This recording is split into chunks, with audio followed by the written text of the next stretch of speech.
Today we've got a wonderful, wonderful effect by Nippermonk Hofzinser, called Everywhere and Nowhere, and I hope you enjoy today.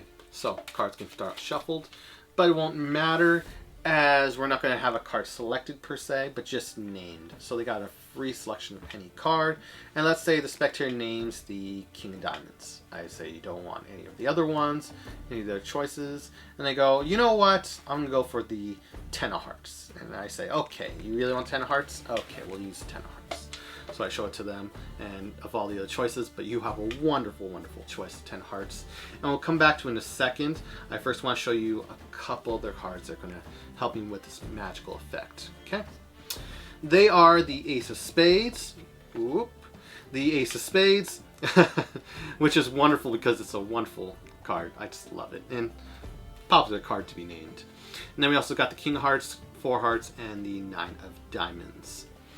Here's the fun part. If I get one of the cards, let's say the 9 diamonds, and I give it a little shake over the pack, you can get that 9 of diamonds to turn into the 10 of hearts, the card you had named.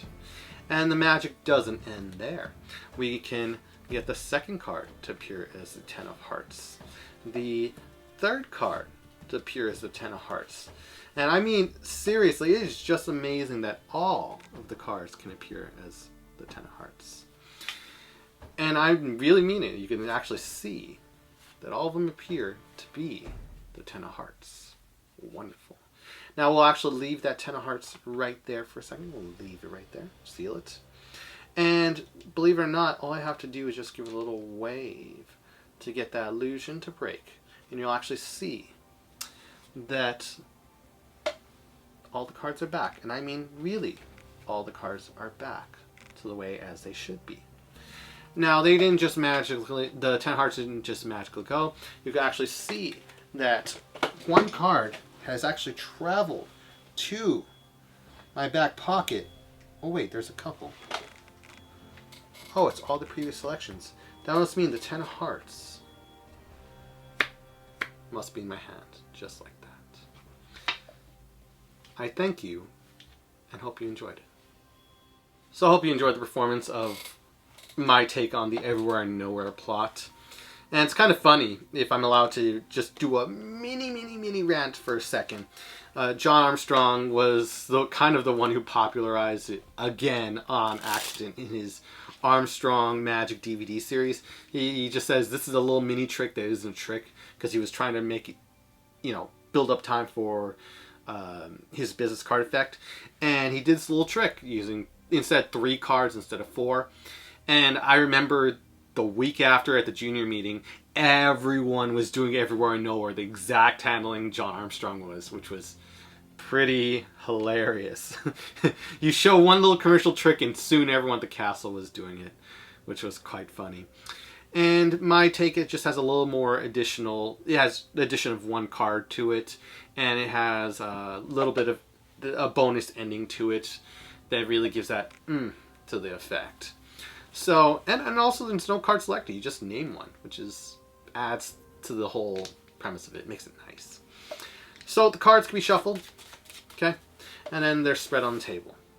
Now, the spectator can name any card they like, and it really is a free choice. So, a preference to the one in the middle, makes you suggest one in the middle, just because it makes it a little bit more difficult in their minds to comprehend the effect.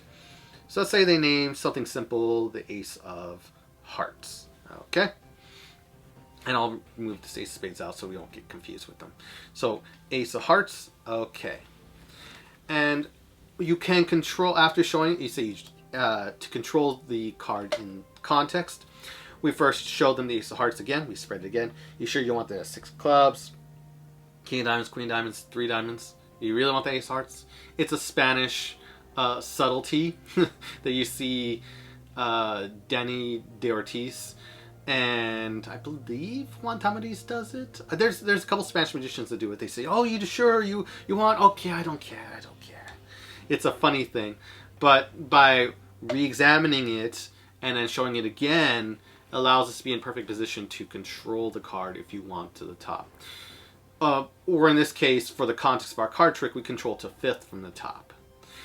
But what I tend to do is I just tend to display it. I'm like, okay, and I relax as I call the ace of hearts to the top. So I just casually have the card come over, the card comes over, thumb clips it, fingers pull it out, boom, it clears, and then it just rides its way to near the top.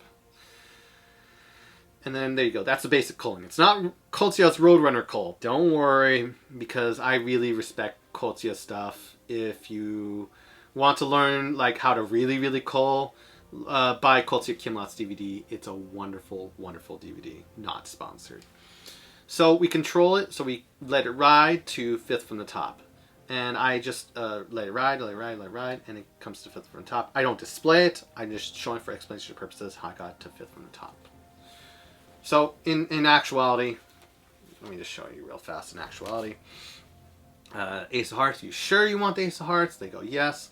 Clip, cull, and then I sight count 4, and then I let ride to the 5th position.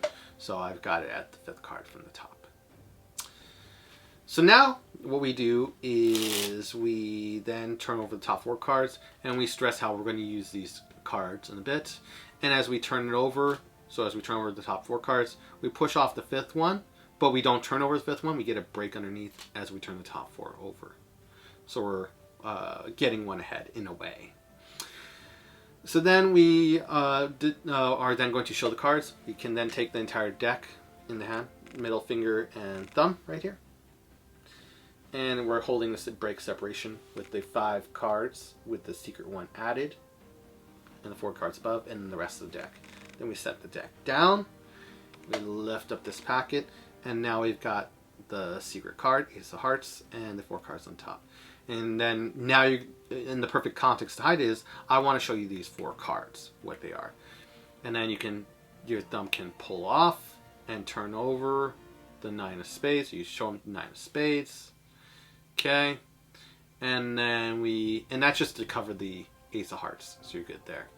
And then the Ace, King Hearts, Jack Clubs, King Diamonds. You show them, and then you can turn inwardly to show 9 spades. And then the other 3 cards, and we turn over. So now we've got and by the way, this is a double. Now after doing display, we've got the selection, 2nd from the bottom, and we're in perfect position to do the effect. So again, this is a positioning. So after, again, let me go for it again. We've got we added on, you can see this. We added the selection to the 4 card pile. We turn with 9 of spades. So we show it, 9 of spades, and then the other 3 cards. And the 9 of spades being the cover card for the Ace of Hearts. And we show the other 3 cards, turn it over. And then from here, now we're all set up. Now we just pull down the bottom card, and whether you want to pull it down using your pinky, you can do a buckle, get it there, you can riffle from the back and get your break there. Whatever you choose is up to you. We then take the card pile, and we give it a wave using our middle finger and thumb to hold the card. Okay. We give it a wave over the cards. And then we can turn over the card, and showing the Ace of Hearts. There you go. And then from there, we can turn it down. So there's multiple ways to do it. Wave, and then turning it over to show the Ace of Hearts.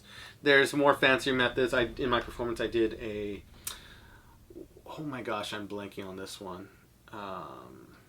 Stuart Gordon double lift. Okay, I remembered that time. I was blanking for a second. But yeah, you can do a fancy Stuart Gordon double lift. But you have to be prompt about it because you are holding 4 cards as one. So I tend to keep it close after I do it. I tend to keep close. So any discrepancies would be thought of as with the packet. So I turn it over. There you go. And you could keep on doing this. Just wave and do it. But it just seems really redundant and unnecessary. And I just say the magic is also passed on to the 2nd card. Makes it easier. And that's the 2nd one. The 3rd one, you get to keep on buckling. And you get to show the 3rd one. And you're just literally lifting and showing that Ace of Hearts over and over again. And then here's the subtlety I tend to do, because everyone has their own thing. How do you deal with the fourth card? In my way, I just tend to deal down the cards and then put them openly underneath, and then turning over the top card to show the Ace of Hearts, because you got the Ace of Hearts and another card, a random.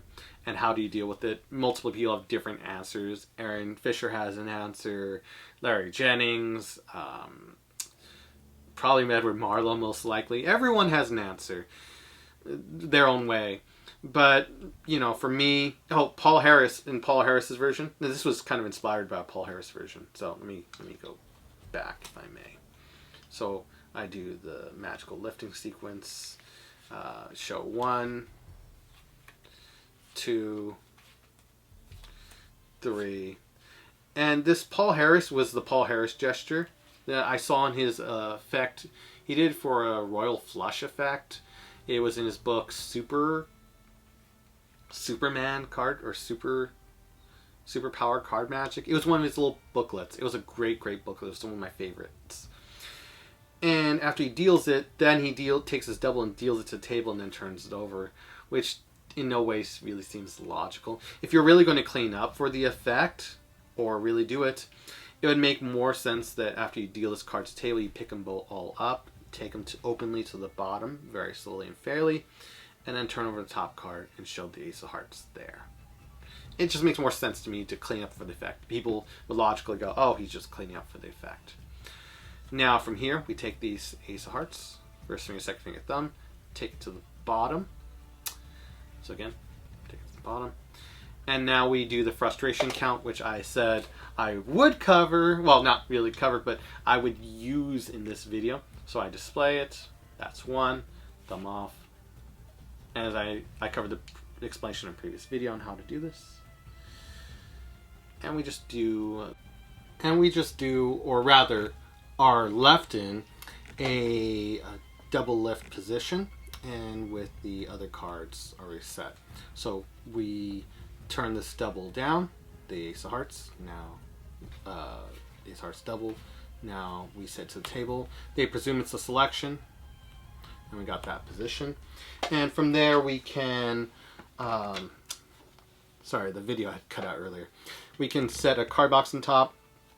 The spectator can set their forefinger right there, or you can just leave it out of the way, so you're all set right there. And then we are now in position to do, it's like a Brother John Hammond move. They call it the drop double. I believe it's his drop double. It's kind of like Elmsley count, but with a dive board kind of effect. It looks like this. So it's like starting the beginning of Elmsley count, where you push off all the upper cards and leaving the lowermost card protruding.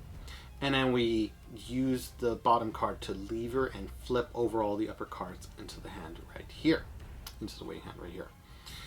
And we're going to use a larger action of turning this card over, like so, to cover the smaller action of this, the hand going from Mechanic's Grip in my dominant hand to a straddle grip, and as well as pushing off the top card like this, and then scoring everything so that the double on bottom, which is Jack Clubs, covering the Ace of Hearts, is not flashing. So here it would look like this. Let me go back to going. So it would push off everything above the bottom card, turn it on up. Now we turn this card over like so, and during the time we turn this card over, we're going to change from Mechanic's Grip over here to straddle, and then push the top card over, and then squaring everything so it looks square and there's no chance of flashing. And I should also mention you want to tilt the cards slightly downwards so they can't stare and see two cards right here. And so there it goes. We turn this card over at the same time. So in action, it looks like this. In actual performance, it looks like this. Okay? And yeah, the cards have changed back. And I mean, really changed back. And then you could turn over the card right here, just simple manner, turn it over. And then you get a beautiful image of all four cards, and that the Ace of Hearts is now not amongst them. So you see that image, which is really, really good. So from here, so now we've got the image, and one last time, we'll just do it one last time so everyone's clear. So push off all the cards. Brother John Hammond's drop double, I believe. No, actually, this is his drop double. That is his drop double. So he drops everything above the top card. So it's like a reverse drop double. I don't even know what to call this one. It's like a Paul Harris move. Anyways, you just push over everything above the bottom card, flip everything on over. I guess it's not a drop or down. Whatever. You guys get the idea. Push it on over, flip it on over. We show this, and we show that everything's copacetic, looks fair, and we say that Ace of Hearts is gone. No, really. Whatever you want to say for that line. Then we square everything on up. And then from here, we're going to do the final phase. And it's an optional final phase, because the effect is everywhere and nowhere. The card has appeared everywhere. It's gone from in the pack, which is technically nowhere, to being everywhere in a packet, and then going nowhere again by it vanishing right here. So technically you can stop the effect, put the cards down, put the packet away, and be done with it, and go, yay, done. But I want to add more of an effect to it, that final pow that everyone wants, that happy ending. It's like at the end of the SpongeBob routine, instead of multiplying the SpongeBobs at the end, you vanishing them, which is a great effect, but it's, from when I saw it, it was very lackluster. So that's that final power we're going to give it. So we can get a break below the bottom card. You can do that by buckling the cards. Just use your forefinger pushing down, getting a buckle right here. You can just do the old-fashioned pinky break, as I like to do, making sure you get the bottom card. You can use your middle finger, forefinger right here, and lift up using your thumb from the back. Get a break there. Whatever you like to get that break above that Ace of Hearts. We then come over, and we're going to palm the whole stack above the Ace of Hearts. Okay, we just come on over, clipping it right here. Just a basic palm. And you don't have to make it a perfect palm, because no one's looking directly at this packet. They're all looking elsewhere to see where the Ace of Hearts could have gone. They're suspecting you everywhere else but this packet. So we come on over, and the action is we're just going to turn this whole packet seemingly over. So we palm the whole packet. We then use a shade to turn over the Ace of Hearts face down. And we want to tilt our recessive hand a little bit further forward to cover the possible flash of this card. Not doing so will lead us to this position, and I know I am currently flashing right here. Okay, so that's why it's important, especially when you're doing table work. You're under so much pressure. When you're doing it standing, however, it becomes a different story, and it's so much easier. You don't have to worry about it as you turn over. See, no flash. I'm very confident. I mean, I'm wearing shades. I can't see it perfectly, but there is so much less of a worry that I'm going to flash in comparison to where I'm sitting, and the angle for viewing is different. So turn it over, and there we go. And everyone thinks this is a whole packet of cards, not that this is a single card. So again, we have done the displays, blah. Everyone, it's like the card's gone. Okay. Then we lift up and we palm it, turn over, and I say, but there is, I did leave one card over here, or, oh wait, multiple. And then we can produce the cards there. So one thing I wanted to mention, so we palmed it, go to the pocket casually. Casually go to the pocket. One thing I wanted to mention is we don't want to pull the cards from the center. That really does look like you palmed it. At least from what I've seen spectators notice and stuff. If you actually grip the cards from the corner, that makes it look like it's haphazard, like you couldn't have palmed it, and it just seems more fair. Well, from what I've noticed from spectators' reaction, it's very specific, but it's very noticeable for spectators. They notice. I just like your feeling for cards. What would you grab it? How would you grab it normally? You grab it like this, not this. Okay, just looks like you could have palmed it. I don't know. It really does make the difference that I've noticed from spectators. So I pull it out, and then I can spread. I go 1, oh wait, 4, and you can fan them in a little mini fan using your first finger, second finger, and thumb, and you can spread them.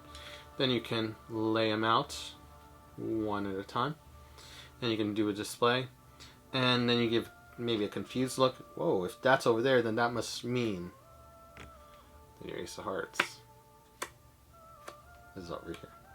And you're left with a very beautiful magic castle image of just you, the card, your face.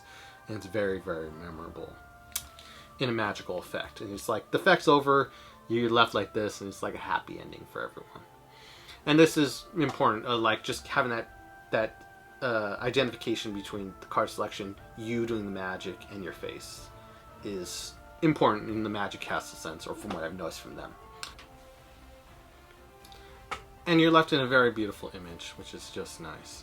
So, you know, it's just a wonderful, wonderful way to end it. I know this phase was, it's not mine. I've seen another magician do it. I'm not sure which one or where it's originally from. I would like to credit them where I could, because that would be important. So if anyone knows where this phase I just did came from, feel free to write in the comments.